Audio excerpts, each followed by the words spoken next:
Welcome to... You to put up again. That's right. Let's go again. Okay, so we right now? Okay, well, I'll just start all over again then.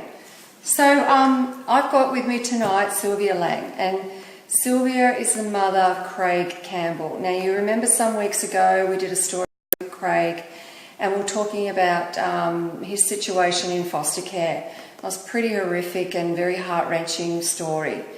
So we thought we'd go that little step further and interview Craig's mum, his biological mum. And Sylvia's going to tell us, well, I'm going to ask the questions. You're going to feel comfortable, and if you don't like anything, you do not have to answer it. Yeah. So let's go right back to you as a young woman and your life growing up with you told me earlier that you didn't have your mother in your life for very long when you were young. No, I didn't.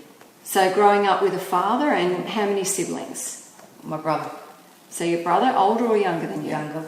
Younger than you. Yeah. And have you got memories of that, like as a young girl, what that was like? Yeah. Traumatic. Yeah. Dad was abusive, alcoholic. Took it out on me more than my brother. Then sort of my mum reappeared when I was 13. So that created other issues. So how old were you when she left your family? I was born in 65. She was born by 68. Wow, so you're 3 years of age and living with your dad who was abusive and an alcoholic. Yeah. And you had a younger brother. Yeah. And memories growing up how did you manage growing up with an abusive father? Well, when Mum had left, my dad had put us out with my mother's sisters at various times for a little while. Then they said they couldn't do it anymore.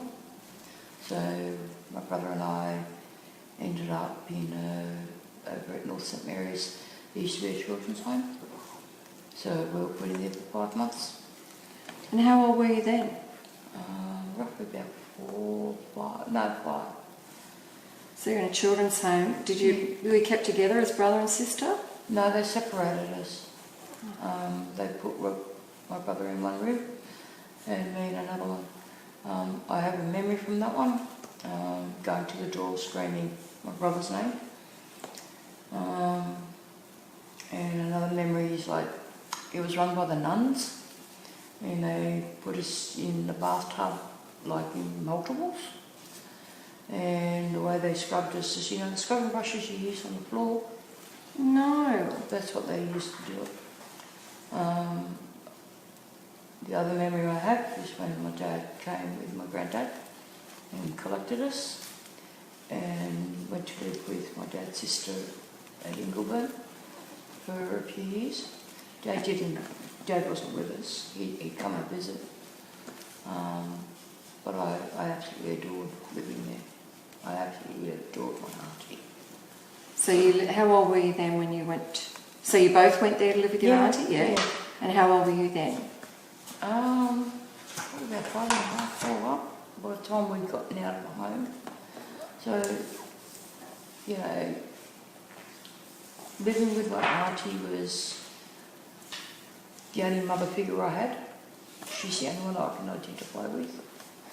So we're just I know that it's painful, but we need a little bit of volume on your voice. Yeah. Because I know it's easy to, Yeah, not I'm quiet. I'm naturally quiet. But you know what, my viewers out there, they want to hear, your story because they're interested in what you have to say, and if there's someone out there that's lived through a similar situation, hopefully it will help them. And that's why we do the show. I hope it does. Yeah. That through what I went through will touch somebody somewhere. Mm. At the end of the day, if it makes a difference, is all I want. It will make a difference. I hope so. I really hope so. So before I interrupted, we were getting back to where, just to recap for those that didn't hear what was said, that you and your brother, well, you lived without your mother Yep. as a young girl. You were put into a home, Yep. a children's home, you and your brother. And, you know, some of the things that you were telling me about, like the nuns, the bad treatment that you had, you know, one's was that you were banging on the door trying to get to your brother because they separated you. The other thing was that they put you in a bathtub and scrubbed you with a scrubbing brush that they use on the floor, like to really scrub your skin, and multiple children in a bathtub. Yep. And, you know, that you were there and then your father came to pick you up with your grandfather Yes. and took you to your auntie's place. Yep. And how old were you then? Yeah, 5.5.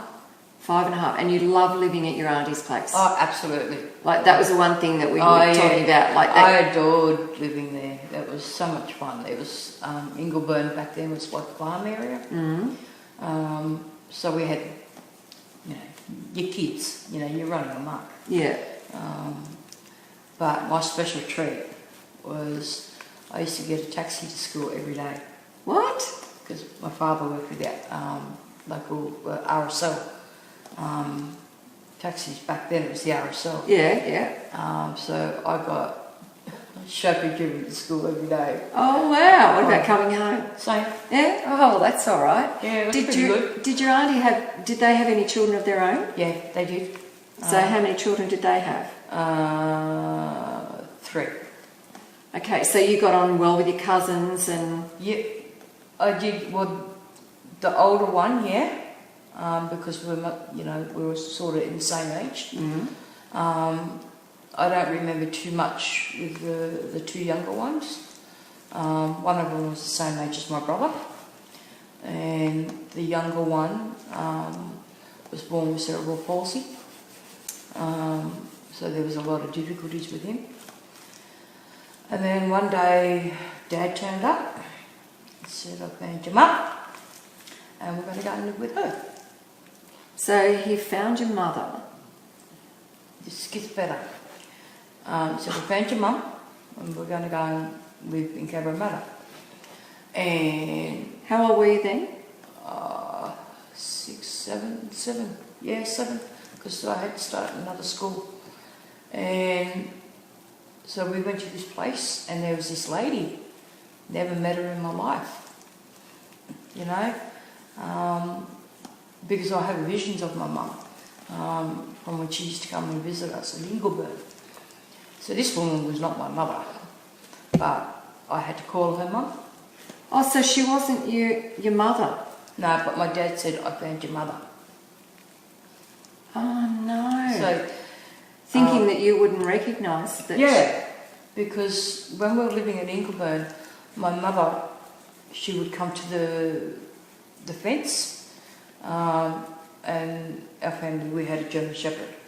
That was to protect us from her, so that she couldn't get to us. So this woman that my father said was my mother was not my mother, and she was abusive.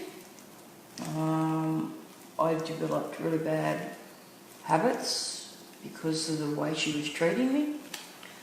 I went to school one day with a cut on the back of my head.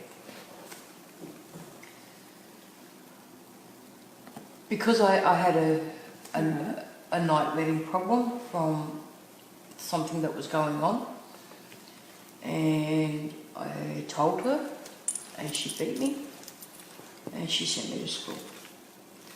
And I had blood pouring down my back, and they wrapped my head up at school, and this was at Fairfield, and they gave me a note, and they said, "You're to meet your father at the station," which is what we always did anyway, and go straight to the doctor. So I ended up with stitches. From her beating you? Yeah, she got a shoe with a really, like a stiletto type Yeah. thing, and kept hitting me with it. the night wedding started because her son-in-law thought I was his toy. I call it that because I can't actually say the word. And that went on for 3 years. So this is her son-in-law. Yeah. So so did he live with you guys, or just? No, he was with his wife and whatnot. But when I was 8, he decided that I was his toy, and that went on for 3.5 years. And did you not say, like, did you not? I spoke about it, and I got beaten. By her? By yes. She just didn't believe me. And one particular episode, I come home from school and my mattress was outside under the stairwell, and she said, "That's where you're sleeping." And she stripped me naked and gave me a sheet, and that's where I slept for the night. And Dad come home from work, and he didn't say anything. Didn't say a word. Did he know that you were under the stairwell? Yes. And he didn't say anything? No. No. The beatings with her started because of what her son-in-law was doing. I ended up night wetting. She didn't believe me. There were times I went to school, and like when my brother was sick at times, he said she'd come in with a bucket of water and throw it on the mattress. So I'd end up sleeping on the floor. And she'd have me kneel on rice or frozen peas, kneel in front of my bed, just kneel there after school. So she put rice or frozen peas on the floor? Yeah. And asked you to kneel on them? Yep, in front of the bed. Just to look at what you've done. I'm a kid. I have no idea, you know. Her son-in-law, usual story, don't tell anybody. It's our secret. You're my special girl. I remember one trip, we were going down to Bulleye Pass, and there was me, my brother, him and his wife in the back seat, and my dad and my stepmum in the front. And I had to sit on his knee. I don't wear dresses to this day. I will not wear them, especially if it's got daisies on it or anything. Will not touch them. And he decided on the way down to Bulleye Pass he was going to have some fun. But wasn't his wife next to him? Yep. I think she was more concerned about her son, because her first son, we now know, was, the term they used back then was spasticity, and she had issues with alcohol. I can't justify his actions. No, and I can't justify hers either.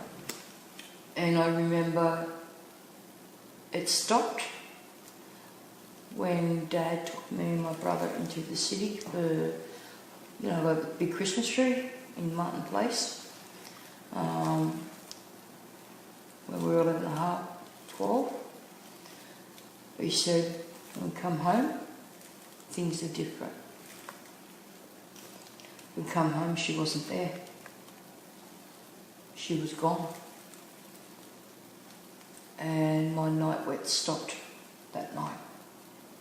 She wasn't there anymore. Did you ever tell your father what had happened? I tried. What about your auntie that you said that you were close to and you loved being with? I did tell her. And what did she say? Try. to talk to Dad. But Dad was so anti-women because of my mother. He couldn't get his head around it, I guess. And when I was coming into, you get your periods and that, at a certain age, I didn't tell him. I was like, had no idea what was going on. But when he found out, he said, "Now you're going to be like your mother, a whore."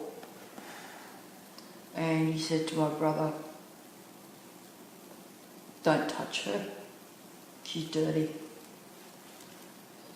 And I'm not even 13 by then. I have no idea. I didn't have this maternal idea of what a mother was, And I went right off the rails. At 13? Yeah, I just completely went off the rails. So when you say you went off the rails, what do you mean by that? Delinquent. Yeah. So you ran away from home? Or? Yeah, several times. And got picked up by the police. Ended up in Minda, which is juvenile centre that used to be at Lidcombe. Okay. Yeah. So it was called Minda back then. My father said, "Put her away." So I was there for 2 weeks. I came home and I was on good behaviour bond, what they called it a good behaviour bond. So how old were you now, like 14 or something? Yeah, I was coming into 14. And I came home and I was gone again. I just kept running away. Got myself into all sorts of trouble, running with the wrong pack, doing stupid things. Back then, they wouldn't have been stupid to you then, would they? No, it was a matter of survival. Yeah. So it was survival. To get out of that house. Yeah. At 15 and a half, I was almost 16. I'd spent the weekend with a male friend, Craig's father, and I went home, and my father come home from work, and he come into the room with a knife. I'm not talking a little knife, I'm talking a big knife. And he had me backed up against my bed. We're 3 stories up. He had me backed up against the bed near a window. And I was looking down at the ground.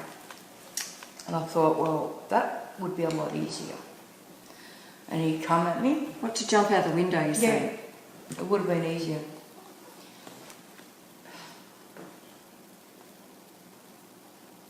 Okay. I can just see him doing it. I can just see the anger. And my brother come home and he saw it. He just grabbed the knife. He said, "Dad, don't. Just let it go. Just let it go." And Dad beat me. He ripped the key off my neck, the door key.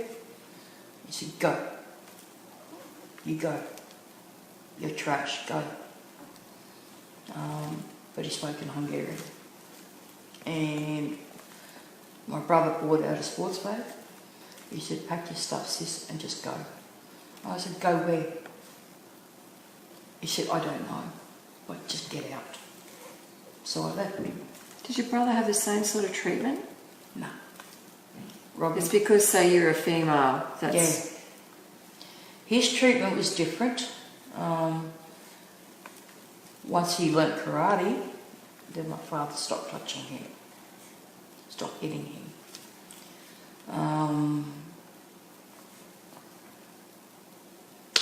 I went back to Craig's father at Maryland's. I had nowhere else to go. I couldn't live on the streets anymore. It was getting dangerous, and I got sick and tired of being picked up by the police. What did you do to live? Like, what did you do to get food and... You stole packs of us. Somebody go in and rob a store. We survived. So it's like, you know, you're in a group and that you're all looking after each other. Yeah. Which is something that you had not experienced before. So No. that's why you were feeling so, you know, looked after and comfortable in that environment. Yeah. I don't know if it was a nurturing. Well, it wasn't. It wasn't a nurturing environment. It was a survival mechanism. I'm not proud of what we all did, and I know some of them have done very well for themselves. And then I eventually made my way to Craig's father, and in the bigger scheme of things, yes, I got pregnant. So how old were you then? So how long were you with Craig's father before you were pregnant with Craig? Dad kicked me out just before my 16th birthday. I was pregnant with Craig by November 1981.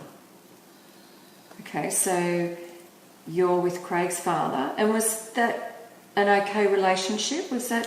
It was in the beginning. It wasn't perfect, but then the beatings began. Craig's father is a diabetic, and he would drink litres of orange juice, which would cause a rage in him. Then the drugs started coming. Then the beatings came. Even while I was pregnant, I would still get hit. But I had nowhere else to go. I went to the police once, and they said, we don't get involved. And there are no shelters. Well, thankfully it's a different story now today, thankfully. Yeah.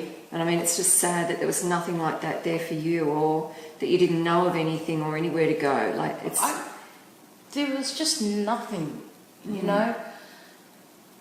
And going to the hospital all the time, going to take your baby. You know, we're coming out of this era of young girls their babies being taken. And they said, we're going to take your baby. I said, no, you're not. So they actually told you that? Yeah. But they didn't take it because I wouldn't let them. So I had Craig. He was born 3.5 weeks premature. Very tiny baby. Very loud, but tiny. Where were you living then? Marylands. So with Craig's father? Yes. Still? Yep.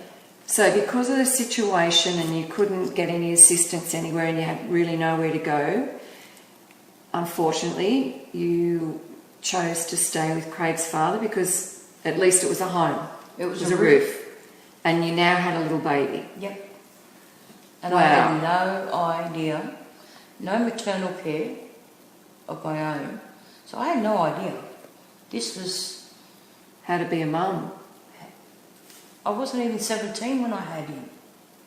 I was 3 weeks shy of my 17th birthday. And I inadvertently starved that baby because I was breastfeeding. They didn't give me any information on formulas or... So I was giving him cow's milk. Oh, wow. When he was a few weeks old, and he wasn't settling, and I couldn't work it out. And then one night, I said, that's it, I'm taking this kid to the hospital. He was losing weight, even I could see that, you know. He was always well cared for in that, you know, he was bathed, he was dressed well, but the bonding situation was a real problem. So I took him to the hospital, and they said, what are you feeding him? I said, he's just getting cow's milk. Oh, yeah, well, that was the worst thing ever. And they gave him Enfamil or Enfalac, and he turned a corner after that. So for a period of time, I was starving my baby. But you didn't know any better. You didn't know. You didn't know how to look after a child. No, I did. Yeah. I was blinded to it. So young Craig was born in 83. 82 in July. Went home with him. Things didn't change at all. I was, you know, if he was coming at me, I made sure that CJ was out of the way. I was always worried that he was going to hurt CJ. One time he came at me while I was outside and I had CJ in my hands, in my arms, and I remember putting CJ down on the veranda, on the timber. I said, if you're going to come at me, but you don't touch the baby. And I got to a point where I got jack of it all. I literally got jack of it all. And I was making preparations at some stage earlier on just to get out of there.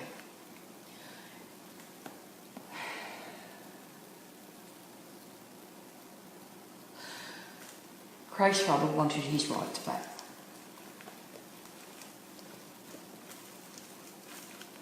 Yeah, he got them. But that was after he tied me to the bed and whipped the crap out of my back.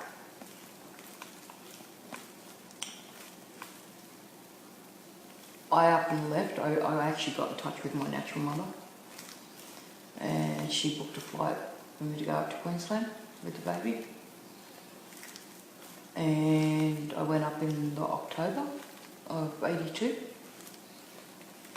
Didn't last very long up there. I lasted like 2 weeks. Because my stepfather was saying, we're going to take your baby away. Oh dear. You go to school, we're going to take the baby. So I hot-footed her back to Sydney. Only to find out that I'm 10 weeks pregnant. Oh dear. So when I came back to Sydney, things had been set up that we would go to a place called Montrose, which is at Burwood. It's similar to Tresillian, but Montrose at that time was a full family unit counselling in-house for 6 weeks to assess and guide you, help you with your newborn baby.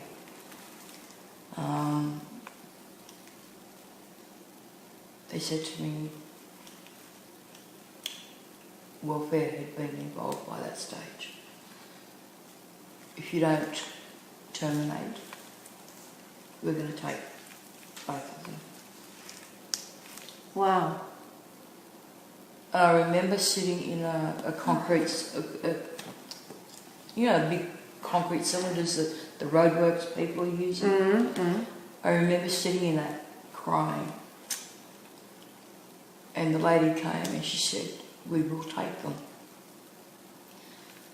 So they booked it all, they sorted it all out, escorted me to the hospital. I'm crying and I'm crying and I'm crying. I said, please don't make me do this. They said, we'll take them. You didn't have a choice, did you? It seemed to be taken out of my hands. Whether it's because I was under 18 or what, I don't know what the reasons were. Craig was never at risk of being harmed. The risk was me. What is now known postnatal depression. Back then it wasn't. So I terminated. And this is where the first placement people came in. They don't want to be referred to by name, so I'll just go placement A, placement B, placement C. So placement A came onto the scene.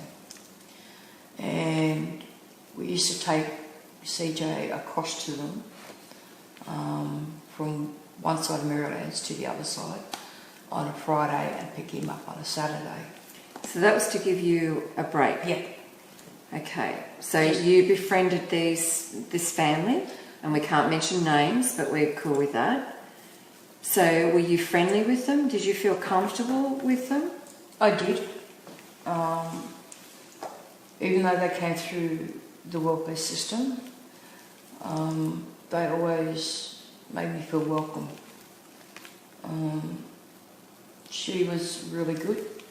She'd teach me how to look after the baby, how to feed the baby and all the rest of it. Where were you living then? Still in Merrylands. So still with Craig's father?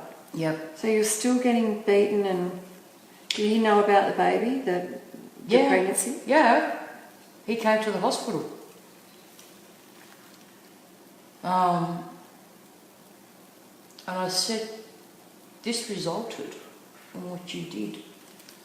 I said, we've got a baby and I'm 10 weeks pregnant because you wanted your rights. He said, I can take them whenever I want. Whatever. So placement A ended up being a bit more long term. Now, because we seem to have run out of storage on our device, but so we're going back. So hopefully everyone can hear us now, and we're continuing on with the story. So we were left at the stage where Craig had been moved from family A. Yep. So how did all this happen? So let's just talk about... Foster mother A yeah. Was notified that they were going to come and move Craig. And I'd happened to make a phone call just to check up on him. And foster mother A told me that he was being moved in a very short period of time. So what was the reason that you got for that? Like, that the child had been possibly listed for adoption. Now you've got to remember the adoption papers were signed back in February, then revoked. We're now in June 83, okay, in the same year. And my continued emotional attachment to family A. So that was the reason that they gave you for taking him to family B, because of your emotional attachment to family A. Yep, and they thought that his needs could be met better elsewhere. Basically, they were told, we take the child, you look after the mum, she'll forget about him. That's how it was more. The words are there, and I can't remember them, but basically came down to, you take mum, we'll take the baby. And they objected. Family A objected to him being moved. They wanted to know why, on what grounds. Good on them. And there was no definitive answer. And when you look through these files, there is no definitive answer. When he went, he was healthy. He had good weight on him. He was just a normal little baby. But you were going through postnatal depression, as we know it today. Yep. And that might have been a little bit that we missed. Yeah. Postnatal depression, back then, it didn't have a name. We didn't... No, you're having a mental breakdown. You either self-admit or we're going to put you there. But I actually sought help. I really did. I did it on my own. I recognised I had enough in me to know that I had a problem. So going back to CJ being moved, within a short period of time, I started seeing changes. So he's now with family B. Right. Okay. And within that time frame, when he went to them, just backtrack a little bit, he went to them, and not long after, the second child was placed with them. Okay? His foster brother. So the two boys were growing up together. Have they had any other children? Yeah, there was 5 that they had, but I can't remember if all 5 of them were actually all theirs. I know one was. I'm not sure about the other 4. And I started seeing changes in CJ. Just little things. He started becoming withdrawn. I'm not sure if fear was the word I'd use, but he became distant. Marks on him that I couldn't explain. And her explanations were, the kids were just roughhousing. So how old was Craig at this stage? By the time he got to them, he was almost a year old. Okay. And what was the departments like? What were they telling you about you having back the care of your own son? What were they saying to you by It this wasn't stage? happening. So no matter how well you got, you were not going to be reunited with your son. Nope. I was allowed to have visitations, and that was facilitated, every fortnight, for a period of time. They were either where I was staying, or at a place at Castleville, or we went to Wiseman's Ferry to see Craig. So that's where Craig was living at that stage with Yeah, Family B. yeah, Family B actually were from St Albans. Anyway, he started not eating certain foods. Whenever I had him with me, I'd offer him, I'd be, and she'd start saying, he can't have that, his body doesn't like it. He can't have this, he can't have that. He has to eat what I give him. And sometimes what she was giving him was minuscule. Peas were off the menu. Carrots were off the menu. Some cheeses. For what reason? Because she decided that his body didn't like them. Yeah. Yeah. Have you ever noticed anything when he ate those foods before? No, he was fine. He'd been eating them at Family A. And I started seeing bruises. Not little bruises. Some were little, some were more visible. One's on his cheek. On his cheek? How does a baby get a bruise on their cheek? Well, as he got older, it became more apparent as to how that was happening. But then, she was the Foster Mother of the Year award. What? Yes, through the church, she was recognised. Only because I know, and a lot of my viewers know, like they know Craig's story. Yeah. And if you haven't watched it, go and watch Craig Campbell's story. I can't remember what episode it is right now. It's like my head's a bit in another place. But so my viewers know what Craig has endured. Yep. Being in Family B. So when we're talking about Family B, we're talking about the family that Craig has spent the last interview telling you about. Yep. So during the ensuing months that rolled into 1987, I started questioning Family A, Family B, foster mother. Oh, he fell down the stairs. Or he would have a tantrum. I remember taking, and I actually checked my notes, I took him to an unsupervised visit. We had an unsupervised visit.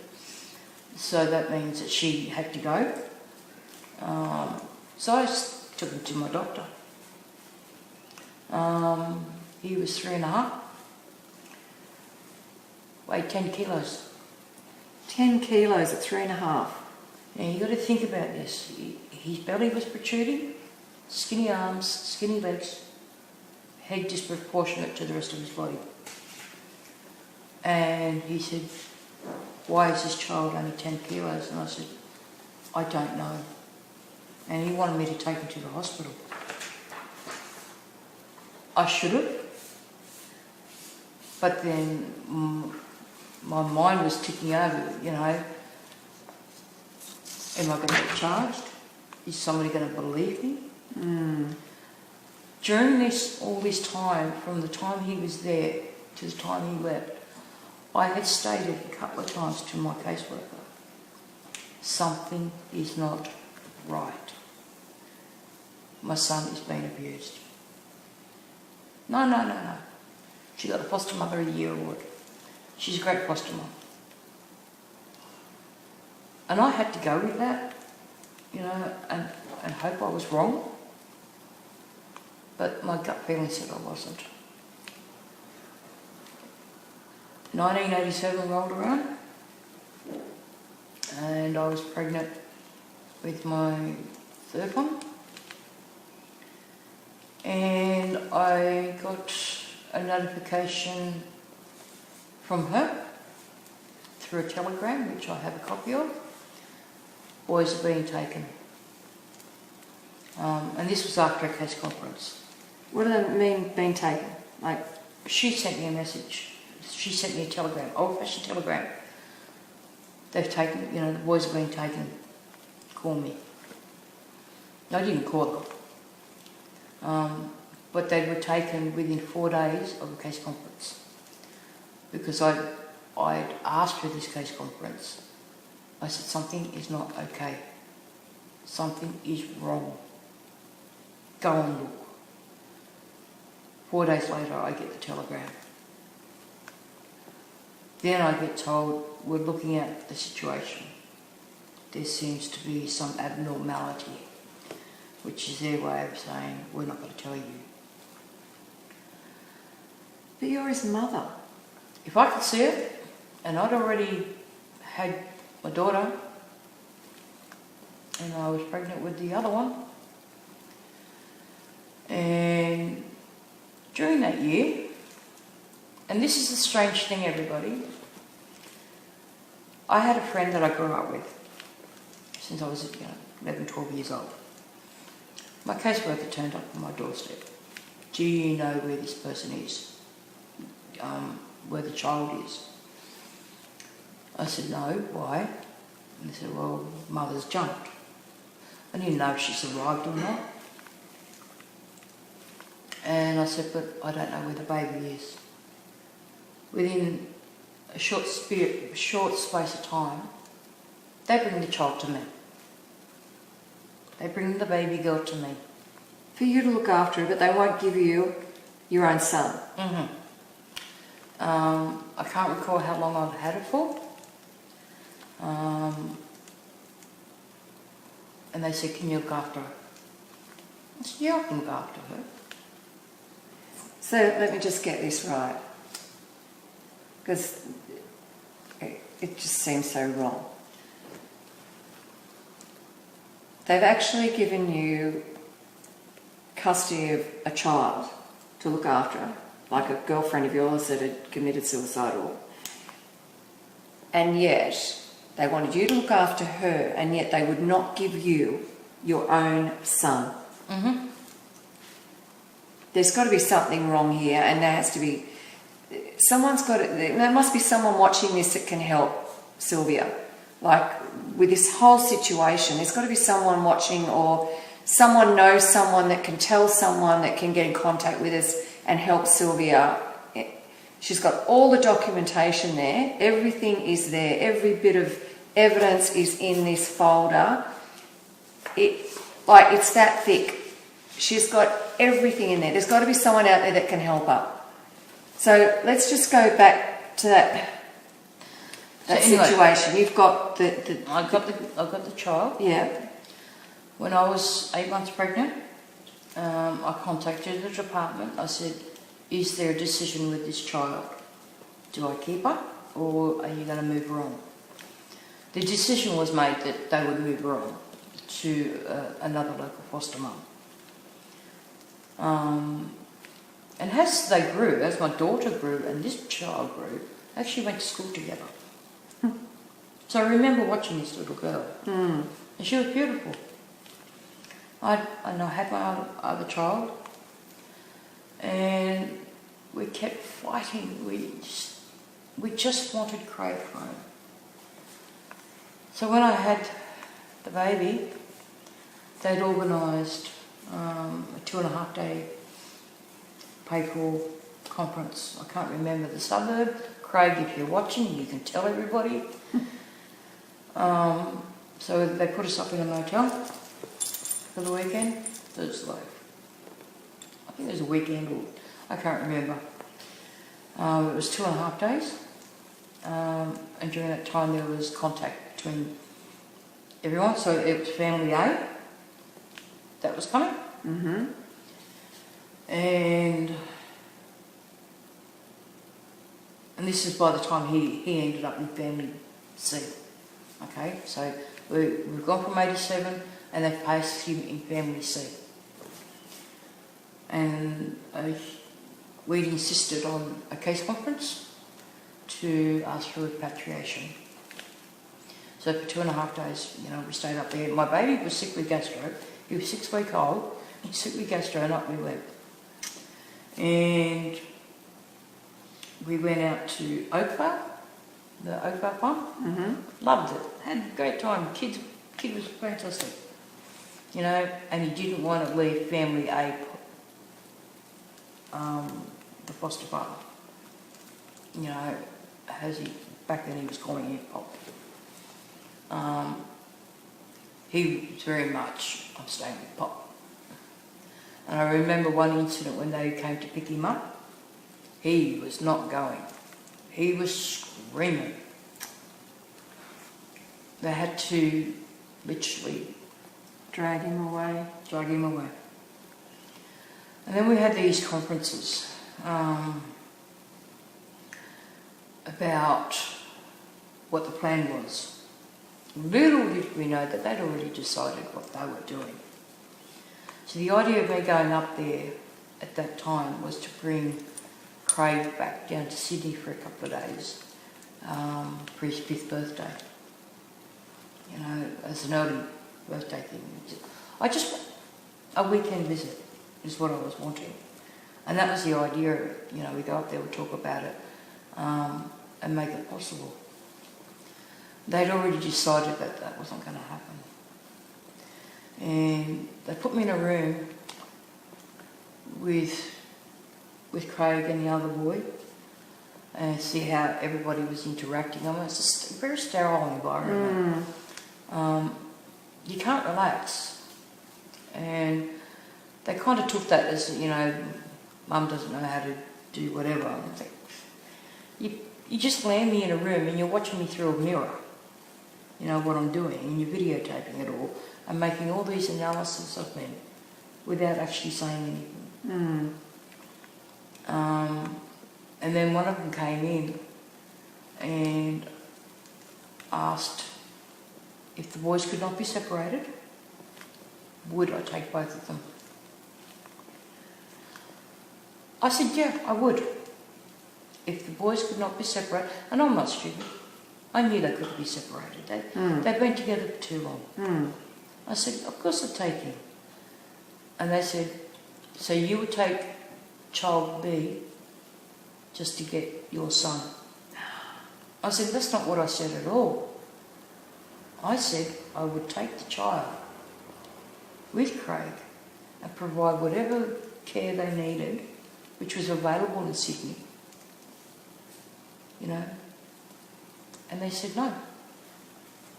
But they offered you to take the 2 of them. So it was okay for them to offer you both the boys, but it wasn't okay for you to have your own son back. Yeah.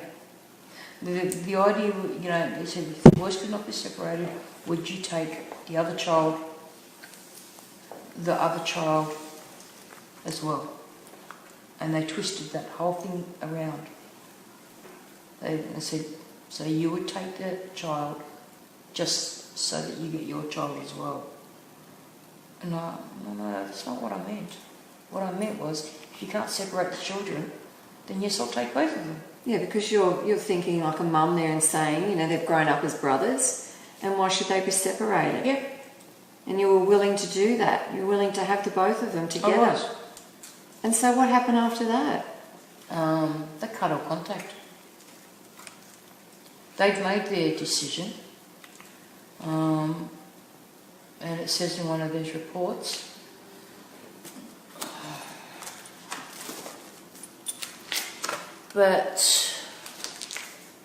and I'm going to read this one out.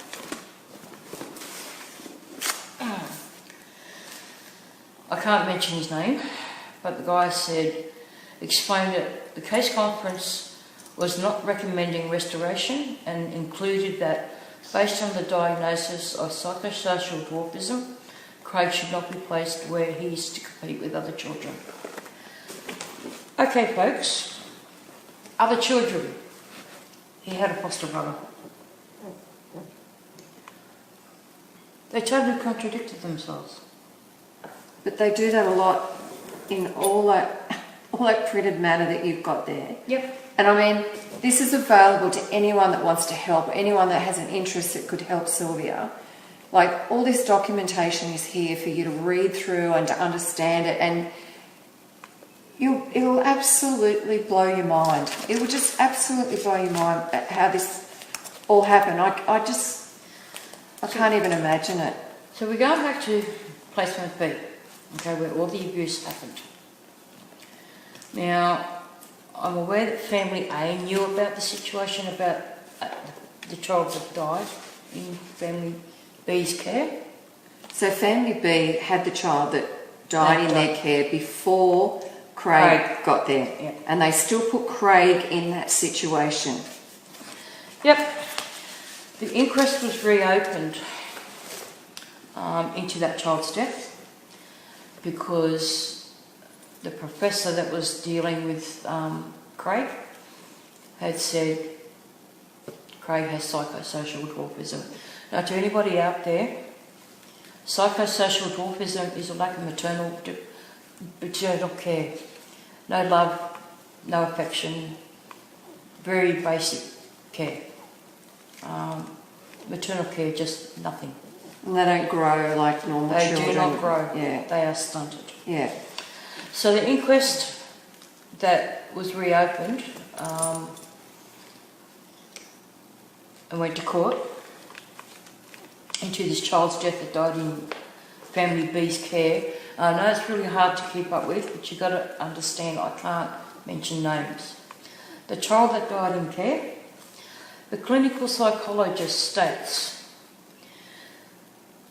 that a report by the forensic pathology suggested the child had malnutrition, dehydration, facial and other injuries indicated that the child, whether by commission or omission, was starved, malnourished, neglected, physically abused child. The clinical psychologist told the court that the child had been suffering from psychological dwarfism syndrome. The same thing that Craig. And this is a child that died in their care. The child died. The autopsy report. He died of cerebral hypoxia at Westmead Hospital car park. He was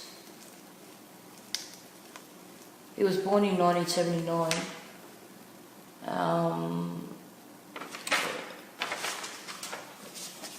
can't even show you their faces. He died in January 1982. In the car park, Westmead Hospital. And the autopsy report, the coroner was cerebral hypoxia, and so he was born in 1979 and died in January 1982. He weighed 7 kilos. And he was 3. Is he 3? No, 5. No, so 1979, 1982. He was 2.5. 2.5, and he was how many kilos? 7. 7 kilos. Which is about the size of a 4 or 5 month old baby. And my child was next. I got photos of Craig in the other bag where he's got stick arms, stick legs, protruding belly.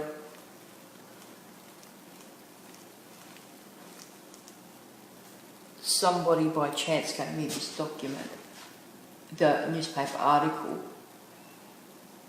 I was not aware of this particular child. Family ACEs, they told me, like his original placement, but I'm not aware of it. But so he died in 82, January 82. Craig and the other boy went to them in June 83. So they still placed Craig after the death of that child with family B. Yep. It's just wrong. And in the meantime, excuse me, everyone. But in the meantime, you've never received Craig back into your care. No. We actually I had to make a decision, and his foster father was insisting on it. And Craig was at an age where he was coming into high school, and I felt that the continued battle was harmful, not only for him, but for his siblings. So we actually got contact for a while. I kept an eye on him. Thank you, ICQ and Yahoo Chat. I'd found out that he'd been with the marching band. Somebody that I was speaking to had gone to the same high school, knew the foster father, and said that, you know, Craig was doing okay. He was stressed, but he was doing okay. So I kind of had contact with, just checking up on him, I guess. And then there was instances where Craig's natural father wanted contact, and they allowed it. After all that time, they allowed him to have contact. And the message that came through in the report was that Craig Senior and Craig Junior, I will name his father, developed a close bond in a very short time frame. It's like it was one day. They went up here to Nobby's. And I was like, Does he still see him today? no, it wants something to do with him.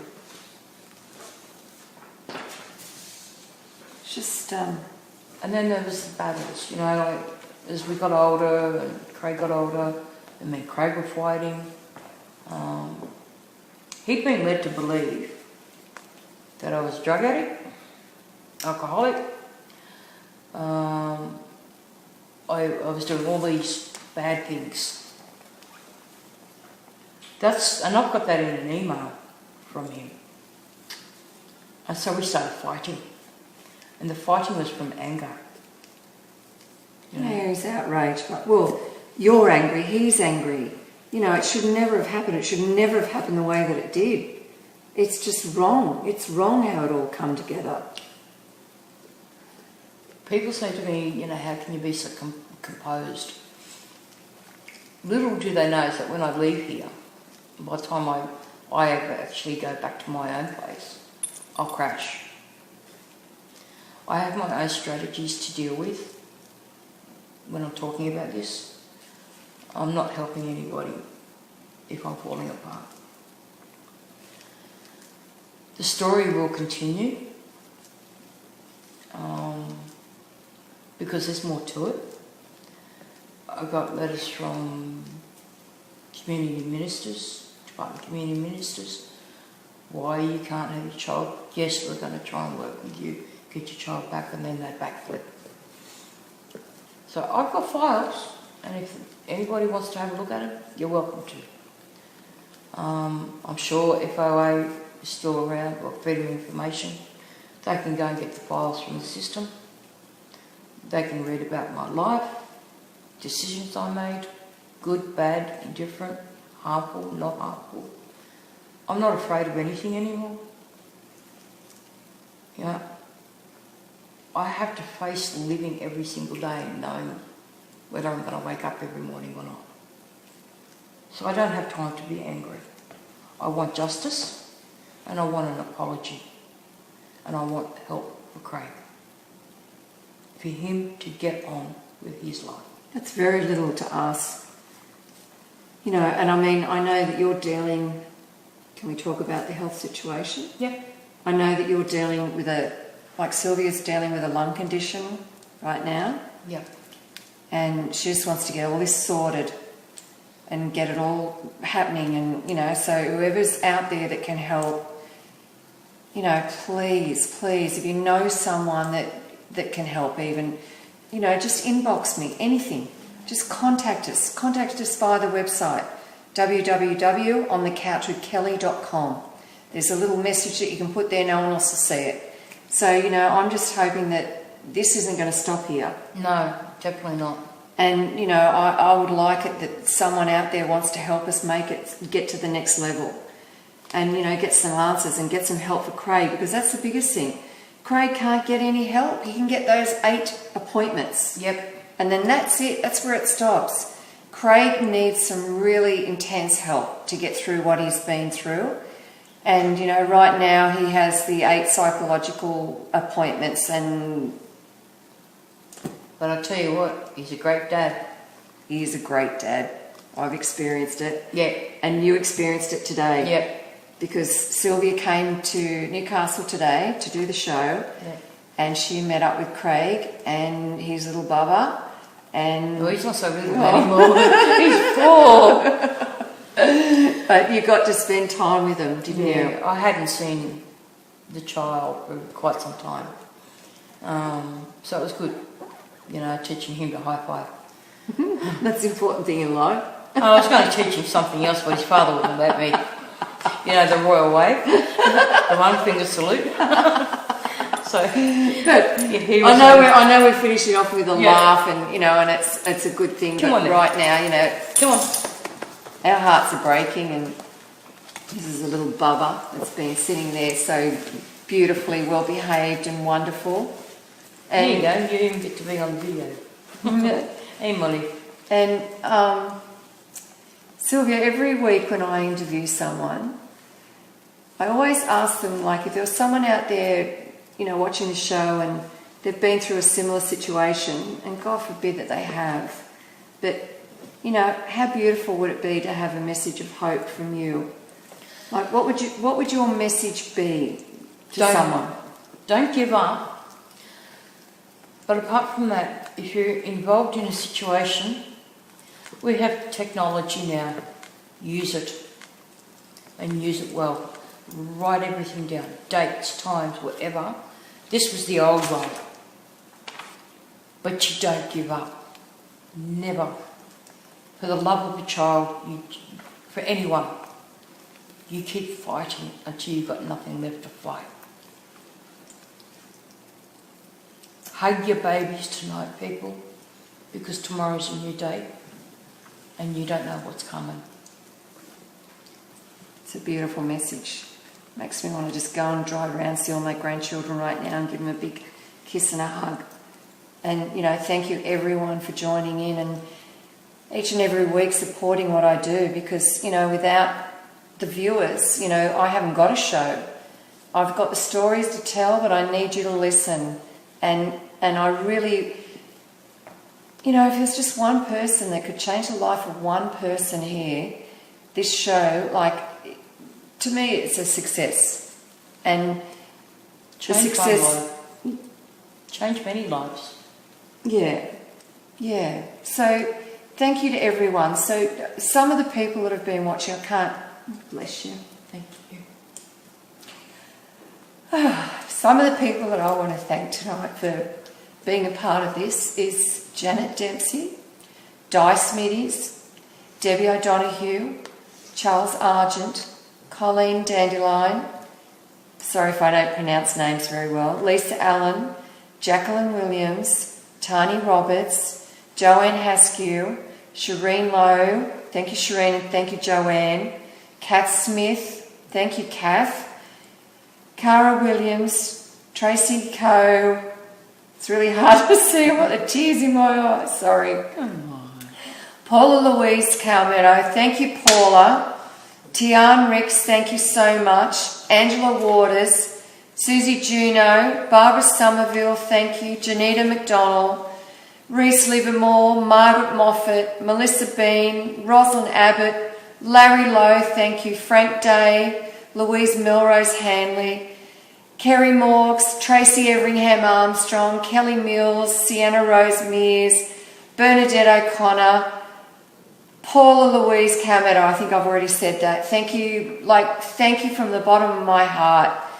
And we'll see you again next week. And no matter what in life, no matter what, don't give up. Know you're going to be okay. Thank you, everyone. Bye for now. Bye-bye.